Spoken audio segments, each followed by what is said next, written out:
bonjour et bienvenue à votre bulletin de nouvelles de Chemin Télé de la semaine du 30 mars.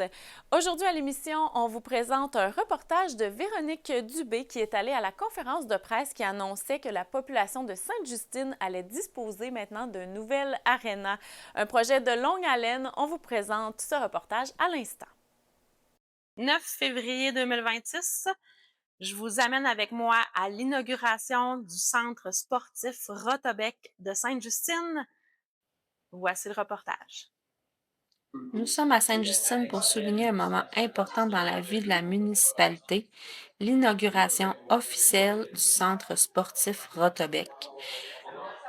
Dès l'entrée, par ses installations modernes, lumineuses et fonctionnelles, conçues autant pour les sportifs que pour les familles et les spectateurs, que ce soit pour le hockey, les activités physiques ou les événements, ce lieu devient un véritable point de rassemblement pour toutes les générations. Le centre comprend également un espace restaurant qui occupe déjà une place importante dans la municipalité, dans un milieu où les options sont limitées. Les citoyens se déplacent pour venir profiter de cet environnement convivial avant ou après les activités, faisant de ce restaurant un point central de la vie communautaire. Pour l'inauguration officielle, citoyens, partenaires et représentants municipaux étaient réunis afin de célébrer l'aboutissement de ce projet majeur.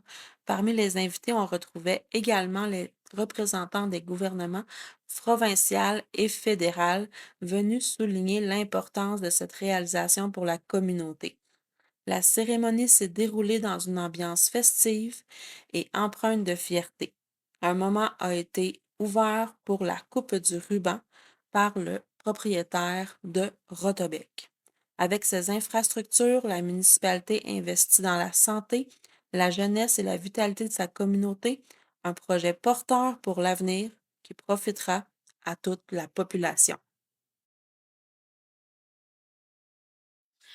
Aujourd'hui, on inaugure bien plus qu'un bâtiment. Qu'est-ce que cet aréna représente pour Sainte-Justine et ses citoyens? La fierté. Tout le monde est extrêmement fier du résultat. Assurément qu'il y a quelques citoyens qui étaient peut-être en désaccord avec le projet, mais c'était un projet qui était rassembleur. On a une superbe de belle bâtisse. C'est des travaux qui étaient nécessaires pour la vitalité. Le bâtiment qu'on avait avant était désuet, premièrement. Puis je suis de ceux qui pensent que pour avoir une municipalité dynamique et vivante, ça prend des jeunes familles, ça prend des jeunes familles, ça prend des activités pour les jeunes familles, ça prend des activités pour les papas et les mamans qui ont des jeunes enfants qui ont grandi avec beaucoup d'activités.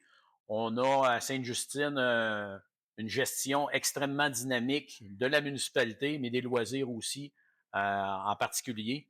Donc, s'il y a un mot qui représente bien nos pensées à tous, là, je parle au nom de mon équipe, là, c'est la fierté du produit accompli. À titre de maire, quel moment du projet t'a le plus marqué personnellement? Les hauts et les bas, les bonnes nouvelles, les mauvaises nouvelles. Oups, on a la subvention. Oh, le COVID arrive quelques jours avant l'annonce, on arrête tout. On a pas de gestion, mais beaucoup d'interrogations. Jamais dans le sens, on va-tu de l'avant ou pas. Par contre, le financement, c'est une clé majeure pour des petites entreprises, des formations professionnelles. Pour les petites municipalités ou moyennes comme nous, mais quand je me considère comme une petite municipalité, c'est les sous à aller chercher. Fait on travaille beaucoup avec ça. Les hauts et les bas. On a une subvention, un projet de 2 millions, on a la subvention pour ça. COVID arrive, explosion des coûts. À un moment donné, tu te dis, ben là, on travaille-tu pour rien? Explosion des coûts en construction. On travaille un petit peu avec les députés provinciales, nous offre un 30-35 000 de plus oui, intéressant, par contre, pas assez. On continue à travailler le dossier avec la députée provinciale encore. On est capable d'aller chercher un autre scinder notre projet pour aller chercher une autre partie de la subvention. Tout ça fait que c'est des hauts et des bas. Moi, c'est la complexité de fermer le dossier avec la fameuse COVID que tout le monde a eue, la pandémie qui est venue mêler beaucoup de choses. On est... c'est ça. C'est vraiment là, les points. Puis même un point, là, tout le monde travaille extrêmement fort, mais en pensant commencer les travaux mi-mars, puis être rendu à mi-décembre, puis courir avec les contracteurs, tout le monde a toujours travaillé. Mais jamais, personnellement, là, jamais que j'aurais pensé que ça aurait été de mars à décembre une job intensif pour faire un petit bâtiment comme ça, qui est quand même, somme toute, complexe vu l'électricité et tout, les systèmes de ventilation, le garage de Zamboni, tout ça, là, on est, ça fait pas mal le tour. Parfait. Quel message souhaites-tu transmettre aux citoyens qui ont cru et soutenu ce projet? Ben, regardez, vous avez eu confiance, tous les citoyens là, qui ont pensé, qui ont cru au projet. Une majorité, j'ose espérer. Selon ce que j'entends un petit peu partout, ben, oui, c'est une majorité. Tous les citoyens sont extrêmement fiers de cette bâtisse-là. Un peu de curiosité. L'achalandage côté restaurant est superbe. Là. C'est sûr qu'on n'a pas beaucoup de restaurants dans la place, donc c'est un manque. L'achalandage à la patinoire aussi, toutes les activités sont presque complètes. On est vraiment fiers de tout ce qu'on a fait.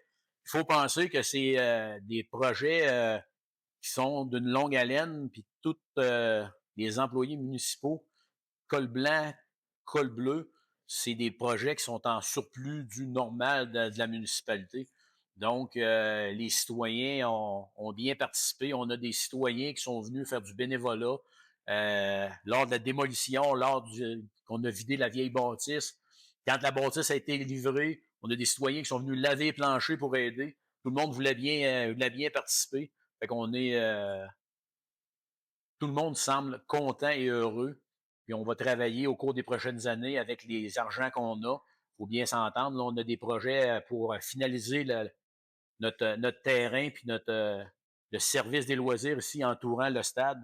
On a d'autres projets, mais ça va aller avec les sous. Comme je me suis fait aller cette année, on a dit que ça va être une année de finalité. Fait qu'on a eu beaucoup de projets, parc industriel, on a eu la bâtisse du centre sportif Rotobec. Fait qu'on va finaliser ces projets-là, on va digérer, puis l'an prochain, on va remettre des projets qu'on a déjà en tête, on va les mettre plus de l'avant, devant le public, partir des processus. Mais c'est important de gérer notre argent comme il faut.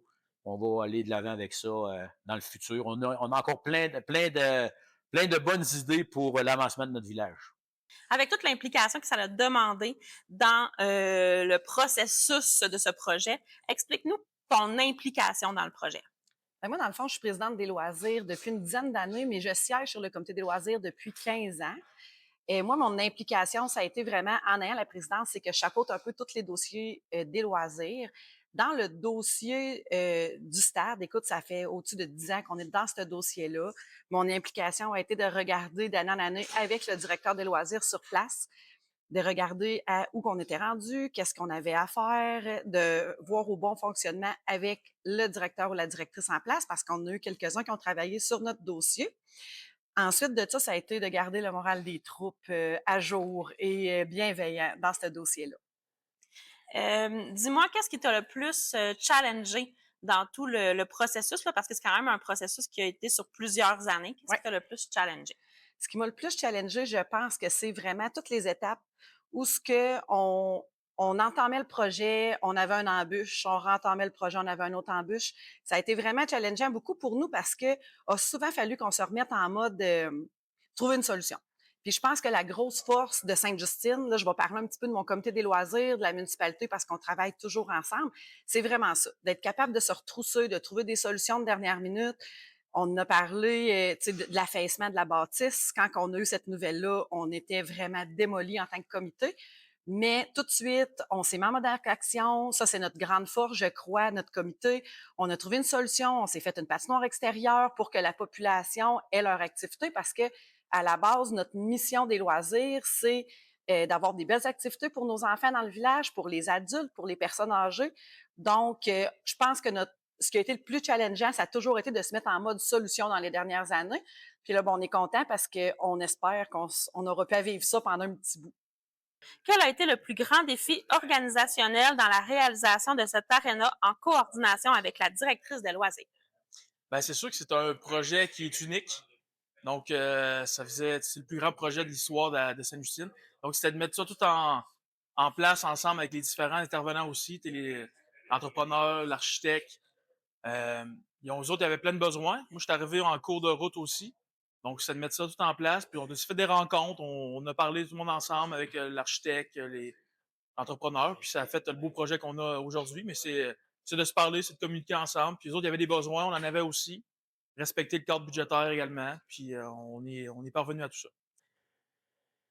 Comment les équipes municipales ont-elles dû s'adapter tout au long du projet? Ouais, ben c'est sûr que l'ancien stade, c'était quelque chose qui était municipal. On faisait nos radous, on faisait nos réparations. Tandis que là, quand quelqu'un débarque chez toi, dans ta cour, dans ton espace, c'est sûr que ça prend un peu de. Il faut parler, il faut s'entendre aussi. Et on a une super équipe avec Construction Bernard Lapointe, avec l'architecte aussi. On assistait aux rencontres de chantier. Fait que ça nous permettait à l'équipe municipale, justement, d'être au courant des choses qui s'en venaient, de pallier aussi aux besoins lorsqu'il y avait des demandes ponctuelles, soit de bras, soit c'était un projet vraiment communautaire, puis la municipalité, les employés ont embarqué dans ça. Puis comme les banques qui sont juste là, ben, c'est l'équipe à Frédéric Lapointe qu'ils ont monté en haut, qui ont donné un coup de main à Marcel de Bernard-Lapointe pour l'installation. Ça a été ça comme ça tout le projet. Là. Fait que de se parler ensemble, puis on arrive à des grandes choses. En tant que directeur général, tu es arrivé quand le projet était débuté avec ton expérience du passé. Qu'est-ce que ça t'a challengé le plus? Moi, j'ai un background en loisirs. Donc, j'ai étudié en loisirs, j'ai travaillé en loisirs pendant 15 ans de temps.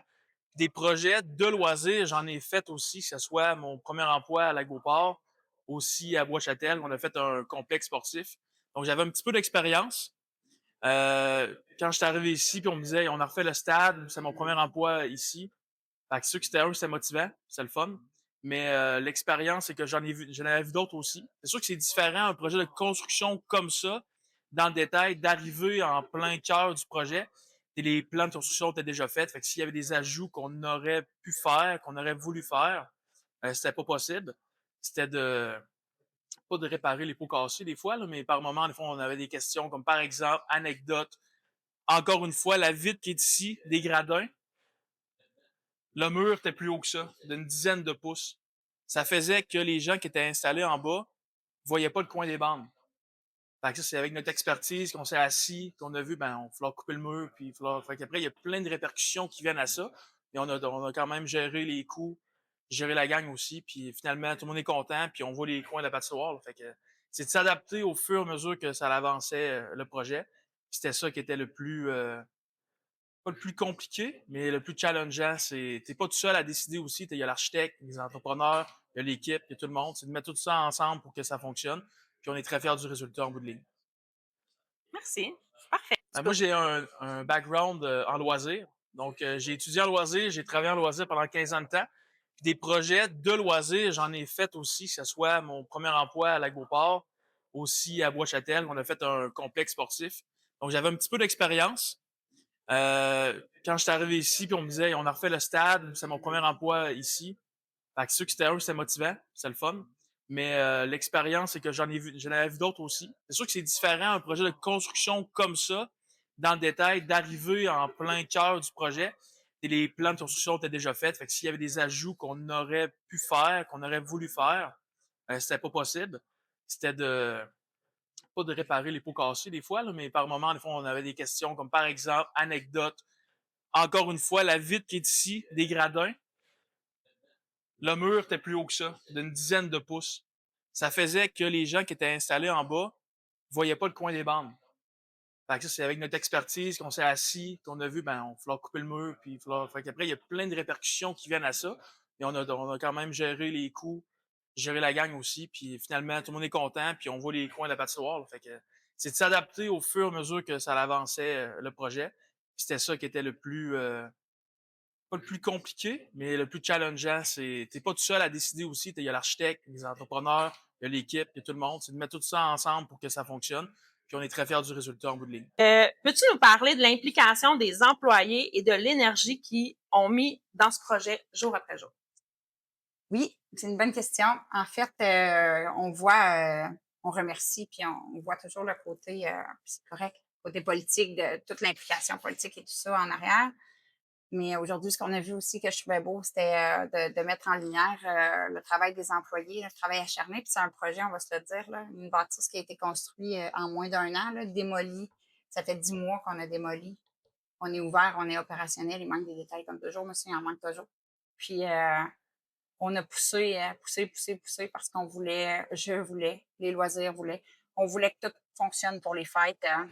Donc, ça a été difficile émotionnellement pour toute l'équipe d'essayer de se coordonner, de faire ce qu'on avait à faire d'autre, mais d'arriver à mettre tout, j'ai été émotive, d'arriver à mettre tout à jour, vraiment comme de coordonner avec les accès qu'on avait. On n'avait pas accès à toute la bâtisse. On voulait que le resto, on avait des employés qui attendaient, tu sais, que ça réouvre pour commencer à travailler au casse-croûte.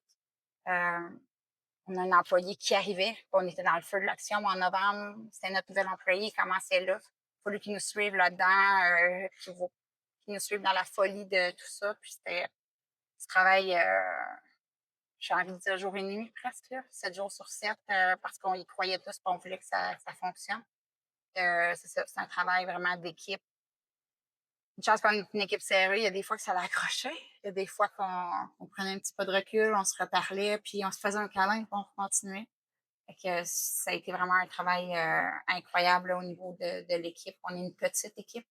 Donc, au niveau des gars de voirie, là, des gars de la municipalité, puis de moi, de José, de Fred en arrière, de Gilles qui nous apportait, qui est maintenant en retraite, mais qui a monté tout le projet, fait qu'il était là aussi pour venir boucler les boucles, des choses que, tu sais, on n'était pas trop sûr comment ça avait été monté. Fait qu'autant au niveau administratif que sur le terrain, là, que le 18 décembre, j'avais des sous-contractants qui venaient brancher le propane dans la cuisine. C'était pas encore fonctionnel, on savait pas si ça allait fonctionner. Puis le 19, on avait l'activité, le réveillon de Noël, de l'école Fleur de Soleil avec les enfants. Puis le 18, pendant un petit moment, je me suis dit que j'arriverais pas à accueillir les enfants le lendemain. Là. C'est exactement ma prochaine question. Est-ce qu'il y a eu des moments où vous avez douté sur on va y arriver maintenant? Plein. Plein. À toutes les fois qu'on on suivait le dossier vraiment de très, très proche, là, pour avoir parlé beaucoup avec les contracteurs, là, dans le fond, dans la pointe. On les a suivis vraiment beaucoup, puis on était là tout le temps. Puis ils disaient c'est rare qu'il y ait des clients qui sont aussi présents sur le terrain, puis qu'on suivait les échéanciers, puis on faisait des suivis parce qu'on voulait vraiment rentrer dans les temps. Il y a eu des petits retards, mais il y en a toujours, là, mais on a tellement mis de pression que c'est ça. Mais il y a des moments où ils nous disaient telle chose n'arrivera pas, OK, puis là, on trouvait des solutions, on se revirait, puis on proposait des choses. Puis les employés municipaux aidaient les gars de construction pour y arriver, là, pour dire OK, nous autres, on peut faire ça, on peut-tu faire ça? Par section, parce qu'on ne peut pas nécessairement être sur le chantier à travailler. Fait que ça a été un gros travail de coordination de voir qu'est-ce qu'on avait le droit de faire ou pas. Mais il y a plein de moments où je me suis fait dire, mais c'est impossible, Lily, là, tu ne seras pas ouverte pour Noël. Là. Puis je disais, il n'y en a pas question. C'est sûr que ça va être ouvert à Noël, c'est sûr que ça va être ouvert à Noël. On était ouvert à Noël. Comment le centre sportif, parce que maintenant c'est comme ça qu'on l'appelle, on l'appelle plus le stade, Non. le centre sportif, ça sera quoi son implication à long terme dans tout le processus des loisirs? C'est pour. Et de la communauté. C'était moins, oui, c'est ça. C'était ça, mais c'était moins concret. Tu sais, on gérait les opérations de l'aréna et tout ça. Maintenant, c'est vraiment cimenté. Là. On a un bail amphithéatique qui nous donne la gestion complète du bâtiment en la collaboration de la municipalité. Mais c'est ça. Donc, avec ce bail-là, puis nous, on veut que ce soit, puis c'est la vision de M. Chabot, du maire aussi, là. C'est, je sais pas s'il l'a dit, mais bref. Sa vision, c'est que le terrain du centre sportif soit le point tournant des activités de la vie communautaire de Sainte-Justine. Fait que moi, quand je suis arrivée, ça m'a marqué cette phrase-là, tu sais, on va rendre ici, on pourrait faire ça, il faudrait penser à ça. Puis lui, tu sais, les soirées musicales, il les voit ici, même si on a un super beau parc dans le village, mais c'est moins accessible pour les voitures. Fait qu'il, tu sais, il dit toutes les multigénérationnels, tous les types d'activités, il faut que ça soit ici. Fait qu'on veut vraiment élaborer une programmation toute l'année, puis que ça appartienne à la communauté, puis que ça soit autant approprié pour monsieur, madame, tout le monde, de tous les âges, là, toutes les familles, c'est ça. que ça soit vraiment la plaque tournante là, de la vie communautaire et sportive de Sainte-Justine, le cœur du village, le cœur de la vie dans le village. Puis, est-ce que tu aurais juste comme un dernier petit mot point à dire dans tout ce projet-là qui aboutit aujourd'hui? Je dirais un mot, c'est dur. Accomplissement, mais j'ai envie de dire fierté autant. Là. Ça serait mes deux mots, accomplissement, fierté. Comme Christian tantôt. Il a dit Il ça, disait ouais. fierté, c'était vraiment son mot. Fierté. Ouais. C'est, je suis quelqu'un d'émotif dans la vie quand même, mais de voir l'engouement autour de ça, mais aussi comment que c'est un... Pas comment l'exprimer. De voir que ça part de Rotobec, c'est le centre sportif Rotobec. Centre sportif Rotobec. Rotobec a parti à Sainte-Justine. On l'a vu tantôt dans un petit garage. Monsieur Caillouette, qui est encore là d'ailleurs, il y a 50 ans, a parti son idée, son prototype dans son garage, s'est rendu mondial, son usine, puis que lui, il soit là aujourd'hui à l'inauguration, qu'il voit le centre sportif Rotobec, qu'il soit assis là. Ça fait partie de la communauté, c'est le bâtiment, c'est le cœur, comme je disais, puis de voir tout ça, de voir tout ce monde rallié là à la cause, puis de dire on va y arriver, puis on a vraiment quelque chose de beau puis à offrir aux gens. Fait que sentiment d'avoir réussi avec tous les enjeux, tous les obstacles depuis des années, puis fierté d'offrir ça aux gens puis à la communauté.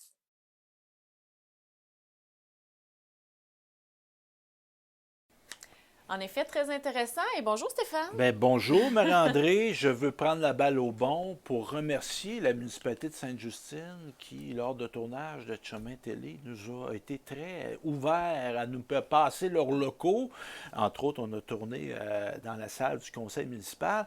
Et là, on a des approches pour peut-être utiliser justement le nouvel aréna. Il y a un espace qui pourrait être très, très favorable pour tourner là. Un bel environnement. Fait que je profite de l'occasion en tant que directeur général, parce que là, vous me voyez comme chroniqueur, mais c'est moi aussi qui est directeur général de télé et de Chemin Télé. J'en profite pour remercier très sincèrement les gens de la municipalité de Sainte-Justine qui sont très, très ouverts à nous passer leurs locaux sans frais et de façon même de soir. Possibilités? Oui, je les remercie très chaleureusement. On parle également de 2 nouvelles embauches à la MRC des aides-chemins. Et oui, avec Conseil des maires, évidemment, ça date un petit peu, mais en janvier, on a annoncé l'embauche d'un technicien en évaluation, Marco Poulain, qui est charpentier, menuisier de formation, titulaire d'une attestation d'études collégiales en inspection de bâtiments.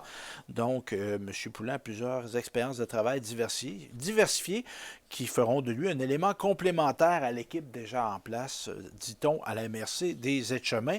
Et on a embauché également Amélie Richard, technicienne en administration.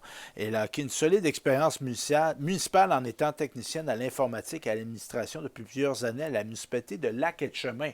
Donc, elle passe de Lac-Etchemin à la MRC des aides-chemins et a été précédemment adjointe à la direction de la municipalité de Saint-Cyprien. Donc, on dit que ces qualifications apporteront une contribution précieuse à l'équipe administrative. Donc, 2 nouvelles embauches à la MRC des aides-chemins.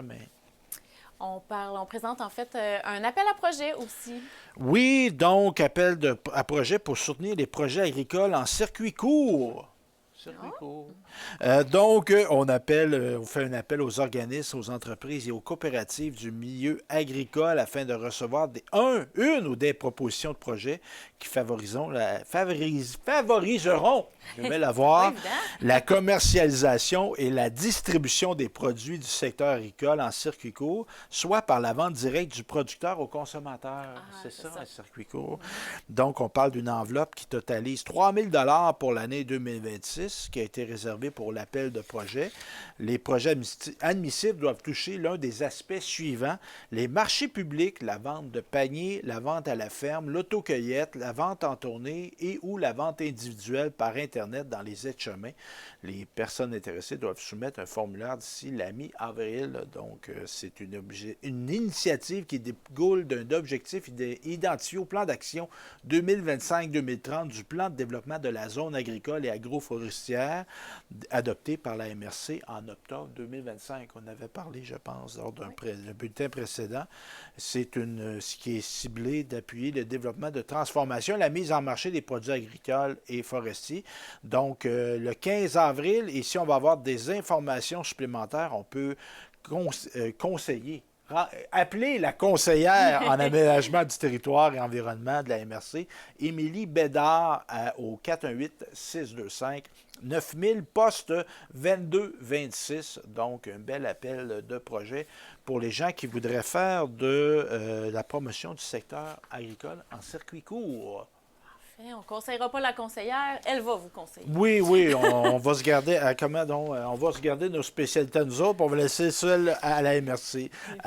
Donc, très, très important. On parle maintenant d'intelligence artificielle. Oui, des métiers qui sont particulièrement la prédominance ou l'IA. On parle d'une population où il y a 2,7 millions de personnes au Québec qui sont touchées par la question, où on dit qu'il y a une haute exposition à l'intelligence artificielle.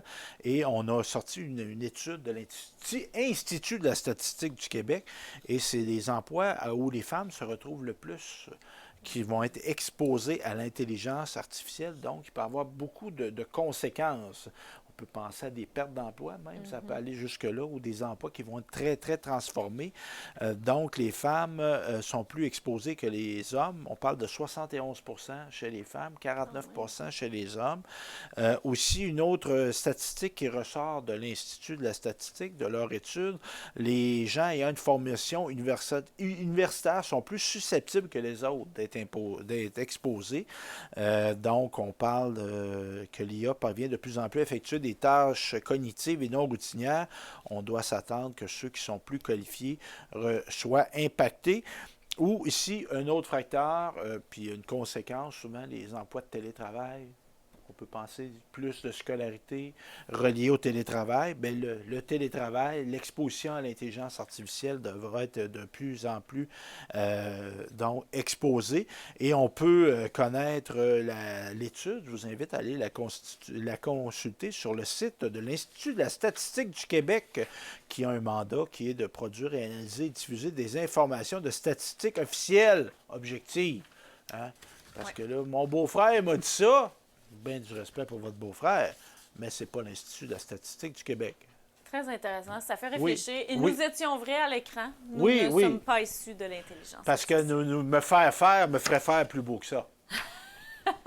C'est à suivre dans un prochain bulletin. Moi, je pensais qu'elle allait dire, ben non, t'es déjà très bien Ah, ben comme oui, c'est ça. ça, il fallait que je dise. Je viens peut-être de perdre ma job. Il y a un bug dans l'intelligence Un bug. artificielle. Pas ça que je devais dire. Alors, merci à vous d'avoir été là à la maison, en espérant se retrouver la semaine prochaine, que j'ai encore un travail. Oui. Bonne semaine, et c'était ce qui clôt le bulletin du 30 mars à Être Chemin Télé.